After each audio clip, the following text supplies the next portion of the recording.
What's going on, guys? Welcome back to the channel. And I know you probably can't tell from where I'm standing right now, but we're back on the Trapline. This is check day number 12, I believe, and it's been pretty slow so far for us. We didn't have a whole lot of traps out because we were really focusing on deer hunting. Rut came in and we had a lot of deer movement. A lot of our good deer were up on their feet, so we were really focusing on that. And then it led right into shotgun, and our deer were still rutting. So our big boys are locked down, or were locked down, but there were still some bucks out cruising, pushing does around. So anyways, yesterday we actually got a few more traps put in the ground, and so we're gonna try and start hitting it a little harder. We got some good weather, 30s and 40s. We finally got out of that 20 degrees and lower, and the 40-mile-an-hour winds that we were dealing with. So anyways, we're gonna get running the line here and see what we come up with for the day. So yeah, let's get at it. All right, y'all, so we just pulled up to our first location here, and we've been struggling with these guys. Like I said, we didn't have a whole lot of traps out, and I think we only had 4 to 6 actual coon traps out, so we didn't have a whole lot out. We've only got one so far this year, but first location, first trap, and we got us a coon. So we're gonna get him dispatched and get on, check the rest of these. So not a bad coon, but not a big coon.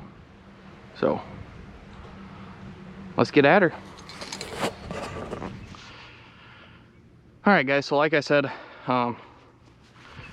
just a minute ago, we came out and set some more traps finally, but I came and walked this property yesterday when I was setting these just to see where trails and stuff were. I don't know if it was the way the sun was yesterday compared to where the sun's at today, or vice versa, or what was going on, but we took care of that coon.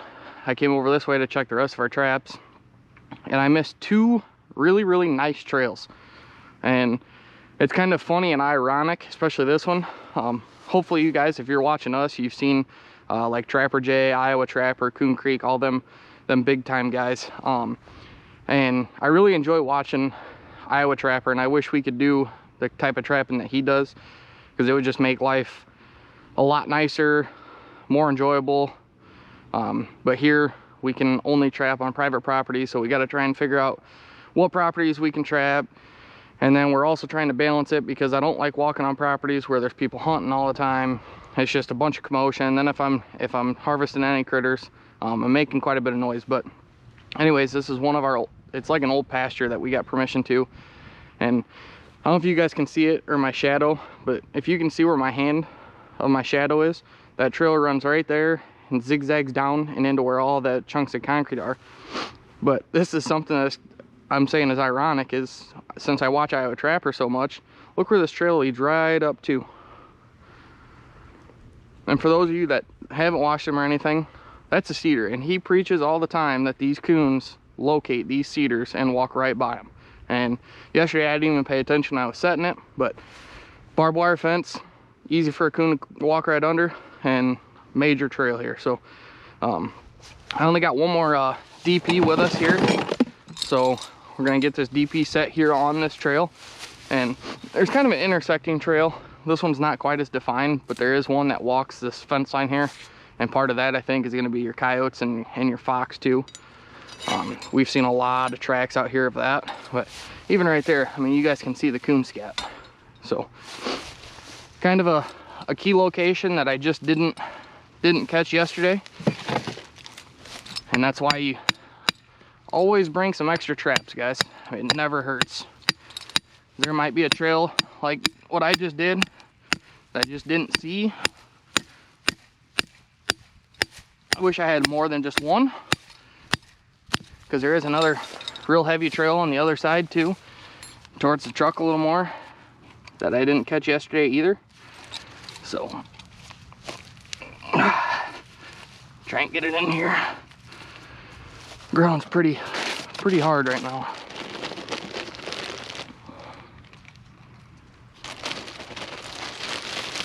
I'm willing to bet we'll have a coon there in the next check or two,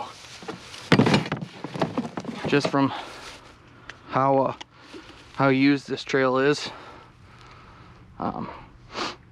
And all we're doing here is baiting it with some mini marshmallows and then taking some syrup and running the syrup right around that trap. It's worked for us, and we've caught a lot of coons on it, so I'm gonna keep using it. The only thing we haven't done so far this year is make our mix of dog food and stuff that you guys saw last year. So anyways, let's go check the rest of these traps. All right guys, so it's our last trap here on this parcel. We got us another coon, so I don't know, I'm gonna have to look at this guy. He's mighty skinny. I don't know if he's got, like, I mean, this is only our 3rd year of trapping, guys, so I still got a lot to learn, but I know there's been quite a bit of talk of maybe some distemper going around and some sort of other diseases just because of how dry of a summer we did have. But he seems healthy other than that. No rubs.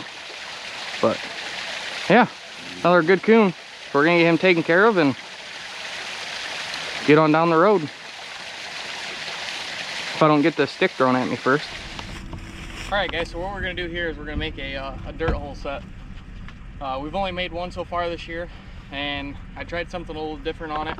I offset it a little more than what I did last year, and we actually had 2 coyotes that came in, dug the hole out, and we never caught them. So we did a remake on that one, but now just so you guys can see this, I did one last year and how we do them. So this year we're actually using, yeah, I got something in my eye, wax sand. And if you guys can't use wax sand or don't have the stuff to make it, you can get some flake antifreeze, which we did that before we made wax sand. It worked good too. And then put a little bit of what's that paper called? Wax paper. Yeah, wax paper on top, and then just put enough to cover the trap over it so it wouldn't freeze in, and it worked. But this year we went to doing some wax sand. So first we'll get this hole dug.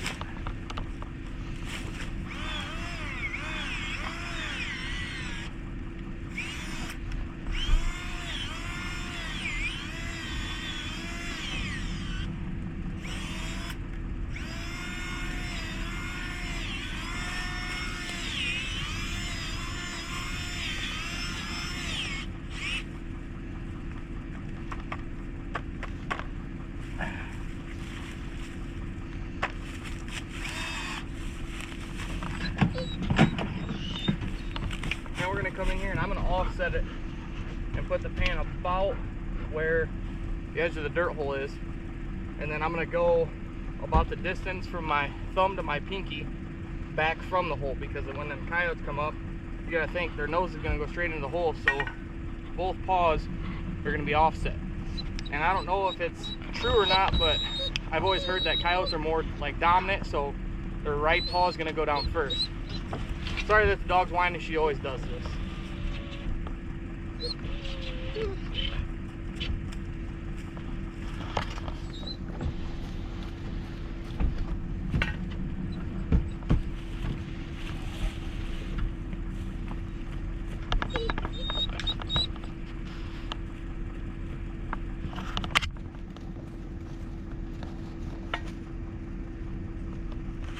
Now once I get my trap bed made,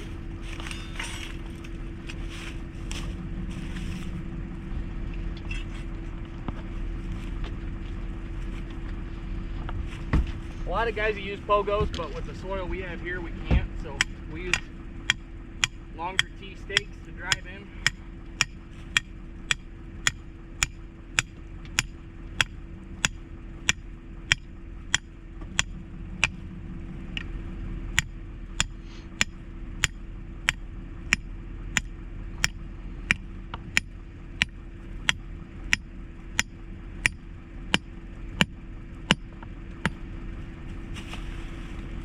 Get that drove in, and then I'll take some of our wax sand here.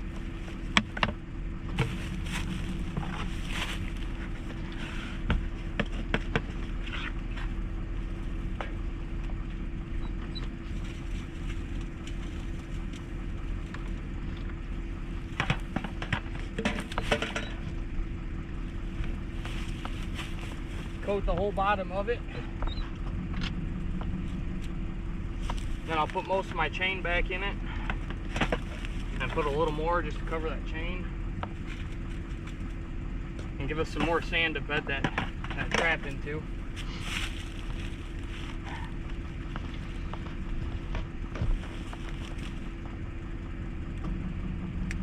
Get her night latched. Hopefully you're talking loud enough. Huh? So hopefully you're talking loud enough. Hopefully. Now once I get that trap bedded in there, I'll take some more sand and go around it.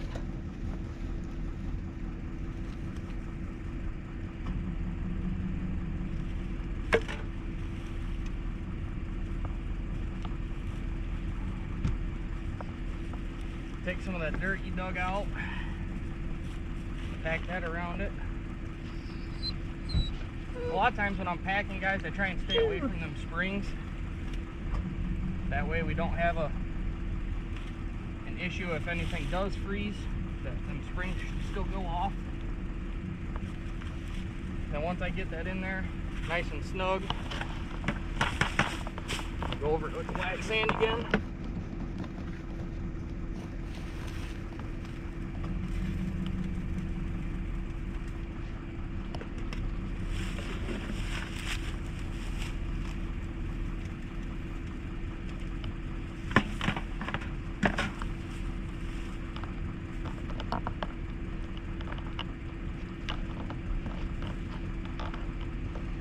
Smooth her out over, and then I like to take that dirt and stuff that we just dug out,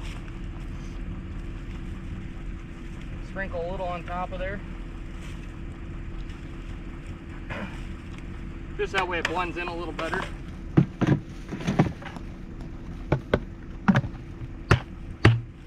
And then for baiting and lure, I actually switch gloves. A lot of guys will preach that it makes a huge difference. We haven't caught enough to say if it has or not. It really hasn't made much of a difference for us. Then again, you know, we focus more on our coons and muskrats and beavers than we do coyotes, so we don't get a whole lot of these sets out really.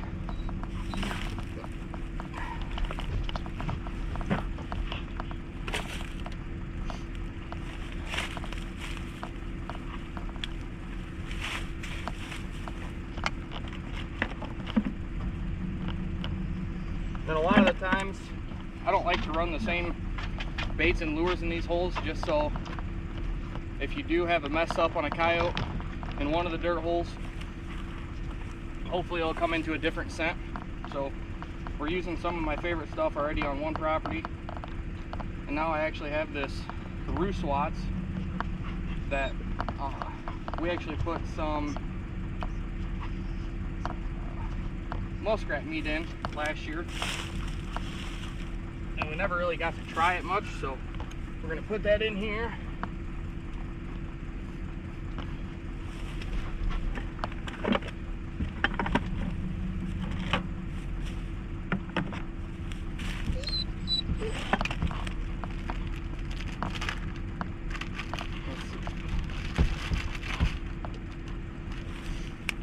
And I've heard a lot of guys swear by this Hellfire. I haven't had any luck with it. Haven't caught a yote on it yet, so we're gonna try that too.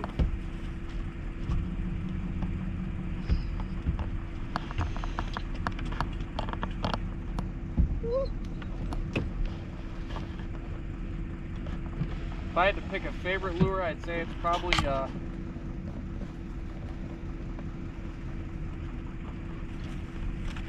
some GH2. I don't remember who that's by. That's what we've caught most of our coyotes on, and it's got skunk essence and I think something else in it.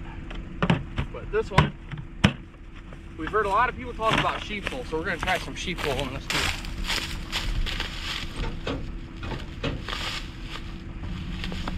I think we've only tried it, what, once or twice? Yeah.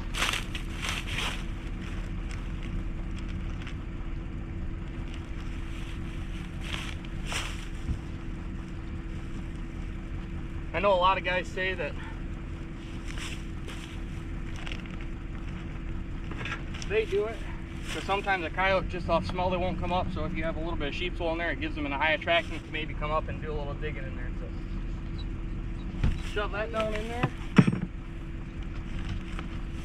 and then put everything away. So it was a little longer for me doing a video to show you guys because I'm trying to do step by step and I don't always remember everything, but these sets really don't take a whole lot of time. A lot of people say watch your scent. I really haven't, and maybe that's why we haven't caught as many coyotes, but I don't think that has a whole lot to do with it. All right, on to the next one, guys.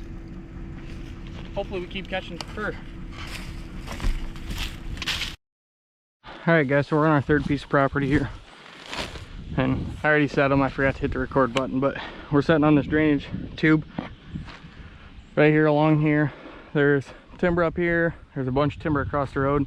On the other side there's actually still standing corn, but these coons will travel this constantly to feed on that corn, and a whole bunch of them will den in these trees right here. We've actually checked this at night and driving through seeing all their eyes up in the trees. So last year we didn't do the greatest on this property, but we had a lot of beans around us last year. So the first year we caught quite a few coons off of this property. But we're gonna set one here with just some dry cat food. We haven't really made our blend up. And then I set another one up here because this is where they're going when they cross from the ditch down. And we're gonna put some marshmallows with a little syrup drizzled around her.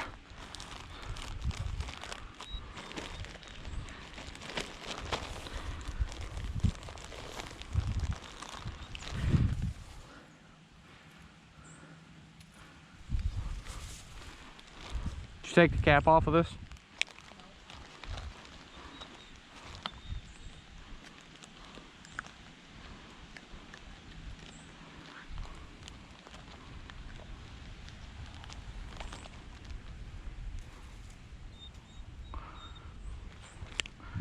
Just like that. There's two set. Alright guys, so this is kind of another one of them drains that drain here into the ditch. Same kind of concept. You can see where these coons are coming up both sides here, and they're also working this little draw up to that timber over there. So we're gonna get another double set in here. Ooh, you wanna throw me my hatchet? Yeah.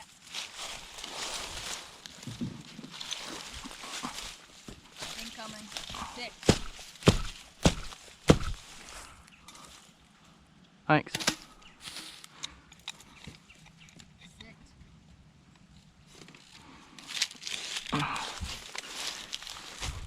So basically guys, if you are just starting out and you want to get into trapping, personally I think these DPs are probably the way to go, really, to get a feel for it. They're super simple.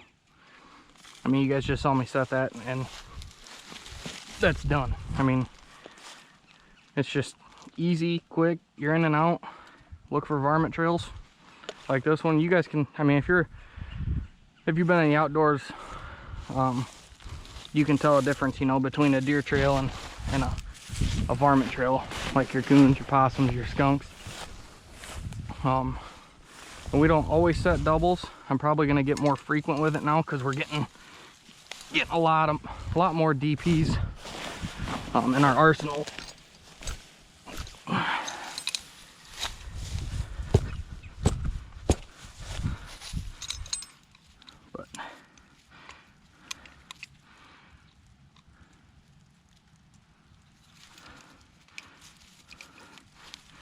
And when you put them right in the center of the trail.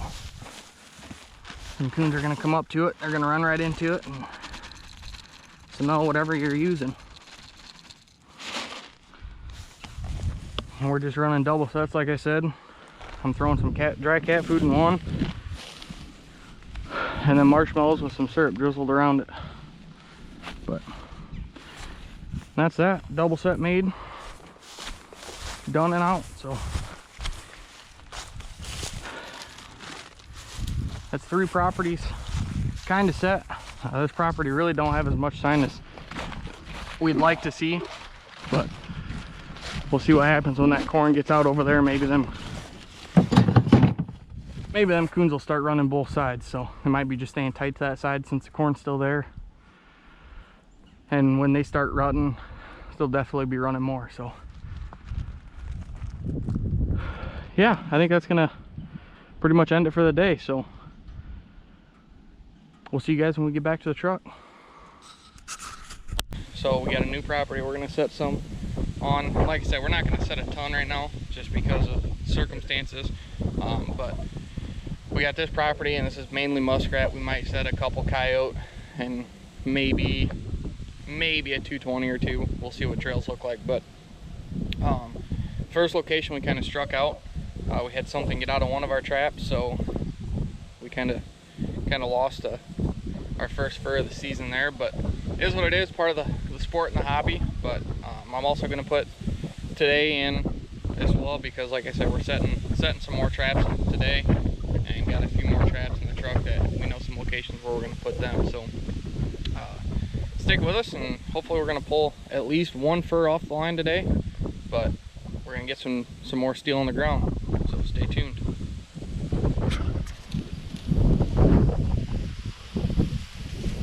Alright guys, so like I just said, this property's mainly muskrat, and right now I'm standing down here by the ditch, but hopefully you guys can see this and what we're setting.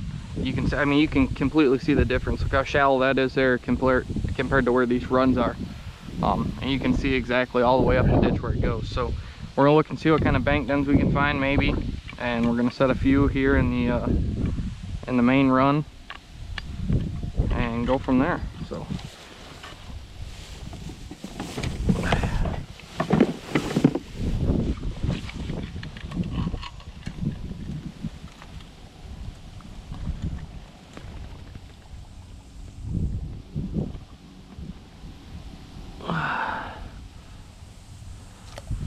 this run's a little wider than I'd like, but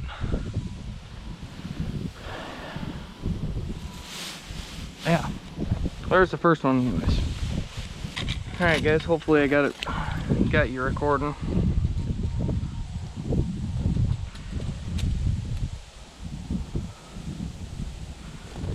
Found our first den here.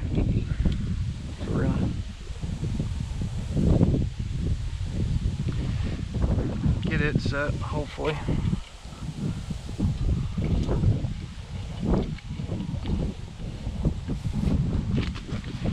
I'm not wearing my waders today.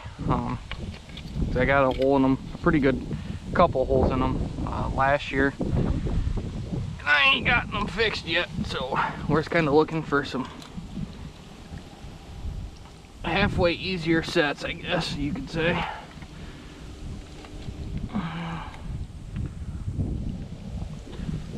And boom, like that, there's number 2.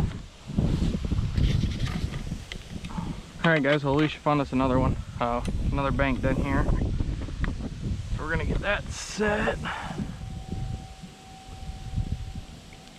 Just like that. So that's gonna make 3 traps on this side. Eventually we can maybe set a few more, but I know, like Alicia said, we were just talking, once we got down this ditch further, it was like the muskrats didn't swim quite that far down. So that'll give us 3 on this side, and we're gonna hop on over to the other side and see what we can find over there. I think Alicia said she found one spot over there that looked good, and see if we can find one more. So let's go do her. Alright guys, hopefully I'm recording, but Alicia found this for us when I was over there. You can see where these rats are coming up in here, and they're actually coming up right under this grass here and feeding up here. So we're gonna get a 110 stuck in here and see if we can catch us 1 or 2 there.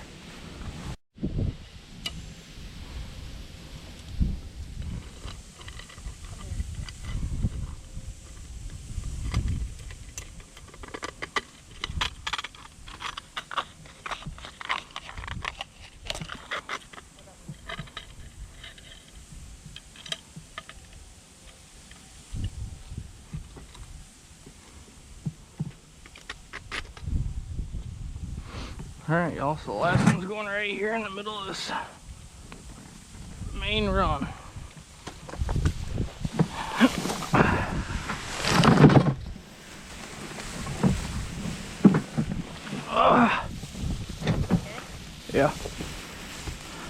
I'm recording. So this is our second check-in property, and we have not caught anything.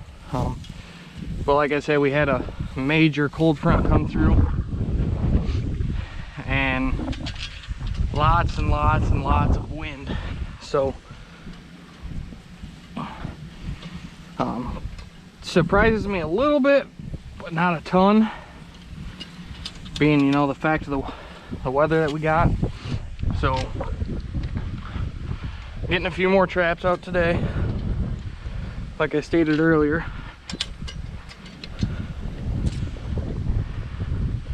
And this is actually the property yesterday that we found the beaver activity. So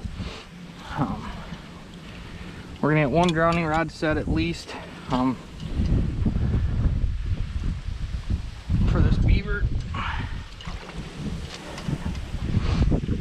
and then go from there. So these drowning rods, we actually made them ourselves. There's nothing special about them at all. All it is rebar with a nut welded on the one end and another little chunk of rebar on the other end. That way that slide can't come off. And I'm just gonna stick that down there as far as I can. I'm putting a pretty good bend in that rebar. That way when this beaver gets in it, that slide can't hang up on nothing.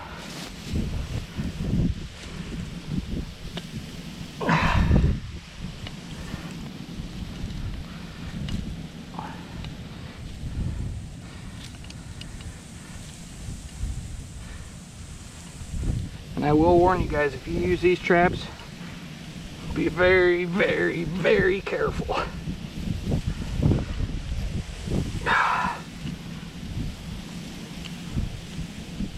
Come on.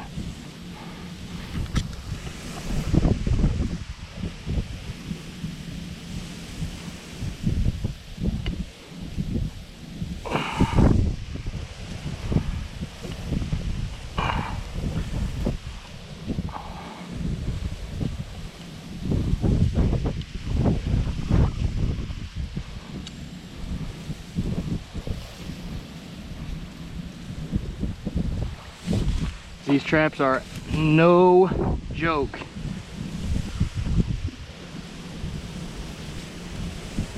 I flinch all the time doing this.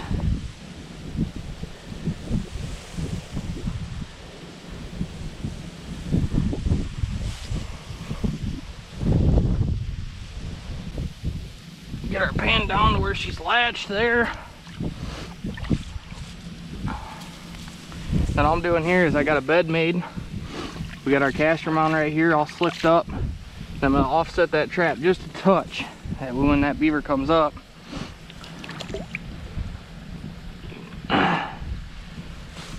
we're aiming strictly on front foot. So offset her a touch like so. We're gonna take our caster here. And all this stuff is the cave-in timber. This stuff has worked great for us to produce, so stick to it. She ain't been touched since the spring though, so I'm gonna mix her up a little bit. Get some on the stick there.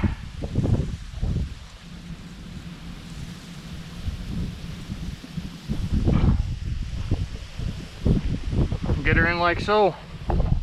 Now hopefully with that beaver running this, like we showed you guys yesterday, that they're plugging that hole up. Hopefully he's here. And hopefully we catch him. So, on to the next.